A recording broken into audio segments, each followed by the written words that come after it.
इस्लाम में सदका देना बहुत बड़ी नेमत है। कुरान में अल्लाह फरमाता है, जो लोग अल्लाह की राह में माल खर्च करते हैं उनकी मिसाल उस दाने जैसी है जिससे 7 बालियां उगें और हर बाली में 100 दाने हों, यानी एक सदका 700 गुना तक बढ़ जाता है। रसूलुल्लाह ने फरमाया, सदका गुनाहों को ऐसे मिटा देता है जैसे पानी आग को बुझा देता है।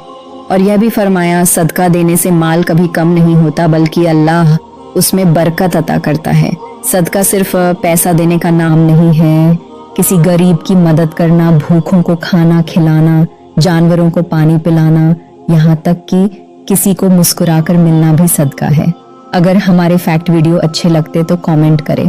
सदका का मतलब सिर्फ रकम देना नहीं बल्कि एक भावना है जो समाज में मानवता को जोड़ती है। ये वो क्षण है जब हम अपने आसपास के लोगों की मदद करते हैं। जब हम भूखे लोगों को खाना खिलाते हैं तो यह निस्वार्थ भाव से किया गया कार्य है। जब हम जानवरों को पानी देते हैं तो यह हमारी करुणा का प्रतीक है। इस प्रकार के छोटे छोटे कार्य हमें समाज में सद्भावना फैलाने का अवसर प्रदान करते हैं।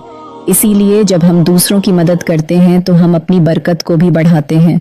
इस्लाम में सदका देना बहुत बड़ी नेमत है। कुरान में अल्लाह फरमाता है, जो लोग अल्लाह की राह में माल खर्च करते हैं उनकी मिसाल उस दाने जैसी है जिससे 7 बालियां उगें और हर बाली में 100 दाने हों, यानी एक सदका 700 गुना तक बढ़ जाता है। रसूलुल्लाह ने फरमाया, सदका गुनाहों को ऐसे मिटा देता है जैसे पानी आग को बुझा देता है। और यह भी फरमाया, सदका देने से माल कभी कम नहीं होता बल्कि अल्लाह उसमें बरकत अता करता है। सदका सिर्फ पैसा देने का नाम नहीं है, किसी गरीब की मदद करना, भूखों को खाना खिलाना, जानवरों को पानी पिलाना, यहाँ तक कि किसी को मुस्कुराकर मिलना भी सदका है। अगर हमारे फैक्ट वीडियो अच्छे लगते तो कमेंट करें। सदका का मतलब सिर्फ रकम देना नहीं बल्कि एक भावना है जो समाज में मानवता को जोड़ती है। ये वो क्षण है जब हम अपने आसपास के लोगों की मदद करते हैं। जब हम भूखे लोगों को खाना खिलाते हैं तो यह निस्वार्थ भाव से किया गया कार्य है।